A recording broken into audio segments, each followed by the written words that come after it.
Hola, bienvenidos a un nuevo video y ya sabes, Dios quiere lo mejor para ti. Hoy vamos a hablar acerca de la patología inflamatoria aguda de lo que es la faringe, ¿no? Bien, empecemos. Pues una de ellas vamos a mencionar a la adenoiditis aguda, ¿sí? Que es una inflamación e infección del tejido de la amígdala faríngea, ¿no? Generalmente se da en niños menores de 6 años, ya que más después tiende esta amígdala a evolucionar, ¿no? En cuanto a la etiología, pues tenemos agentes virales y también bacterianas, ¿no? Como las virales tenemos los rinovirus, adenovirus, las bacterianas como el neumococos o a la influenzae, ¿no? Haemophilus influenzae. En la clínica, pues vamos a caracterizar por una obstrucción nasal con rinorrea, va a tener fiebre en caso de que sea por un origen bacteriano, o puede ser variable en virus, ¿no? Síntomas de vecindad como otitis media de repetición, rinosinusitis y laringitis. El tratamiento es médico, sintomático, antibióticos y se aplicará cirugía si es recurrente. Ahora vamos a hablar de la amigdalitis aguda inespecífica, ¿no? Son la inflamación de la aguda de las amígdalas palatinas, ¿no? Se da más en niños y adultos jóvenes, en los niños de 3 a 5 años, ¿no? Generalmente. Es muy frecuente en un periodo invernal, ¿no? En cuanto al aspecto de la orofaringe, podemos clasificarlo en eritematosas o congestivas o eritematosas pultáceas con exudado blanquecino de origen fibrinoso 90%. O también otras que es ulcerosas o pseudomembranosas. En cuanto a la etiología, es igual bacteriano y viral. En el bacteriano, como el estreptococo beta hemolítico tipo A, que es el más común, tiene un comienzo brutal, el dolor es más acentuado, fiebre más elevada, adenopatías subtigástricas. La viral por herpes simple, influenza, parainfluenza, adenovirus, o también como el citomegalovirus. El comienzo es insidioso, precedido por un cuadro catarral nasal previo, ¿no? En cuanto a la exploración, vamos a encontrar unas amígdalas congestivas aumentadas de tamaño con un fino exudado blanquecino fibroso. El test rápido en cual el diagnóstico puede ser para el estreptococo beta hemolítico, ¿no? El tratamiento antibiótico. Otra de las patologías inflamatorias son las amigdalitis específicas, pues tenemos varias, ¿no? Quiere decir que responden a un agente etiológico determinado y específico para cada forma clínica. Una de ellas tenemos la angina diftérica, ¿no? Que está producida por el bacilo de Kepler, ¿no? Y va a presentar un exudado pseudomembranoso, ¿no? Como se ve aquí. Luego tenemos la angina ulceromembranosa de Plant-Vicent, que es un espiroquete más un bacilo fusiforme, es unilateral, ulceromembranosa, boca séptica y mal estado general, ¿no? Luego tenemos la angina herpética, producida por herpes simple y virus de la varicela zoster, va a presentarse como manchas blancas de origen vesicular con un halo rojo. Luego tenemos la herpargina, que es producido por el virus de Coxsackie del grupo A, son vesículas con enrojecimiento alrededor y petequias en el velo del paladar y pilares amigdalinos.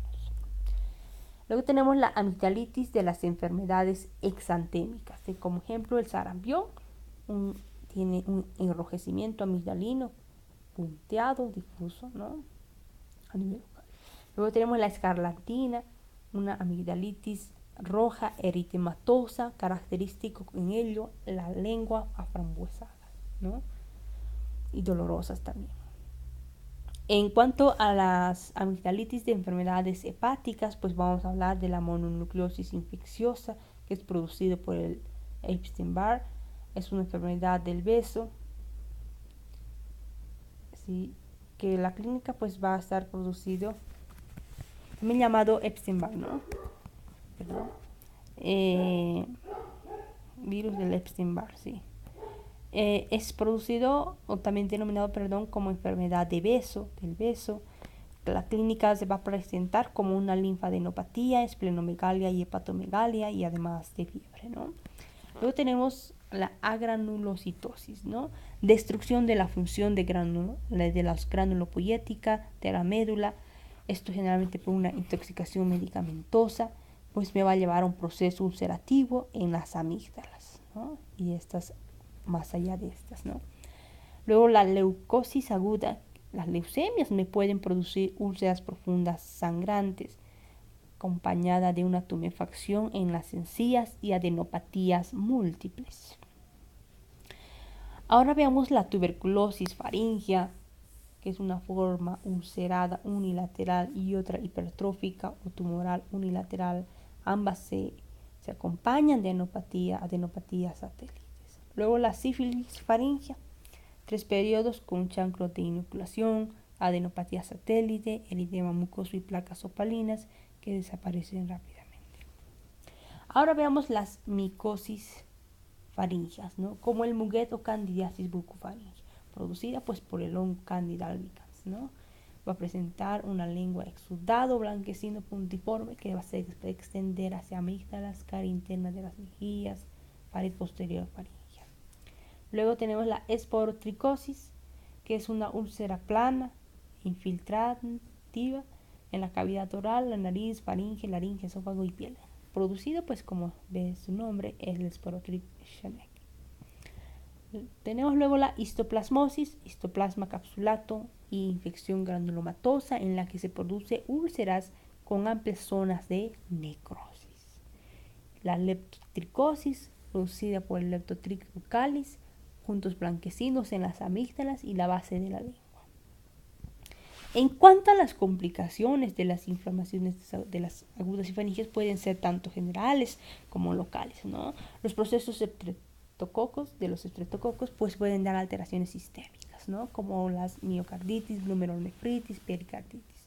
Y las locales se van a presentar en forma de abscesos o flimones, que son colecciones purulentas localizadas en la propia amígdala o en el espacio periamigdalino o parafaríngeo, ¿no?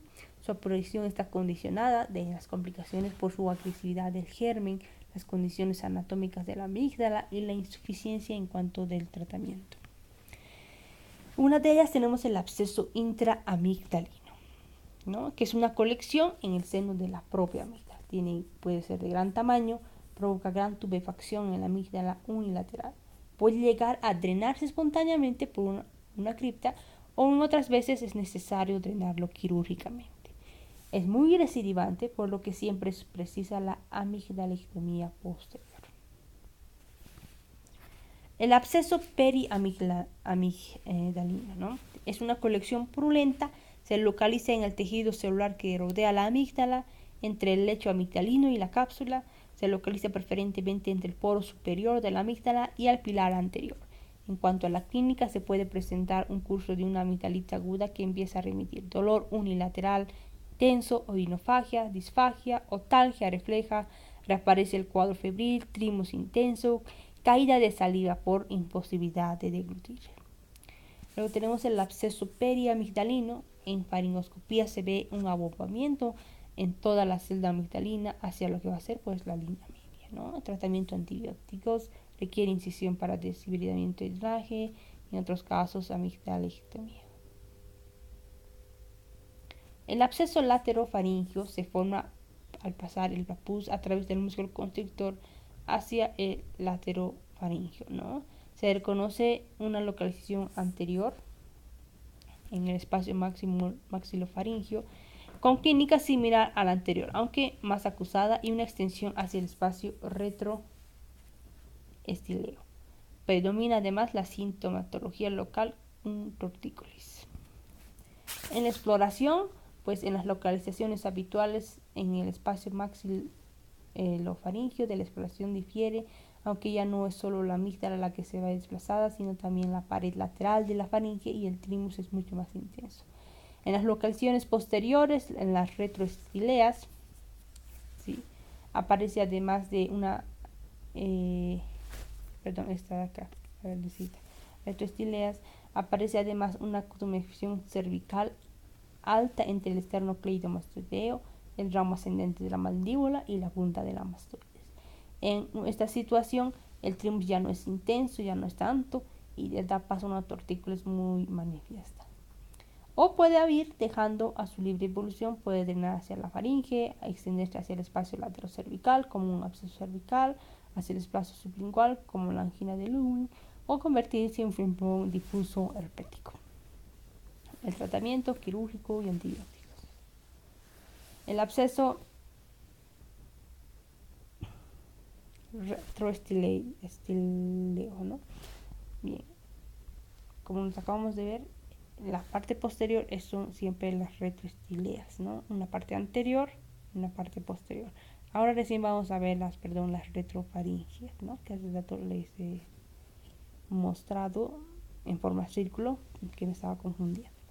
Estas son las partes retrofaringias, ¿no? Un proceso inflamatorio del espacio retrofaringio se presenta en forma aguda en el lactante, siendo más raro después de 4 años. Se produce una abscesificación de los puntos retrofaringios, generalmente después de una rinofaringitis aguda.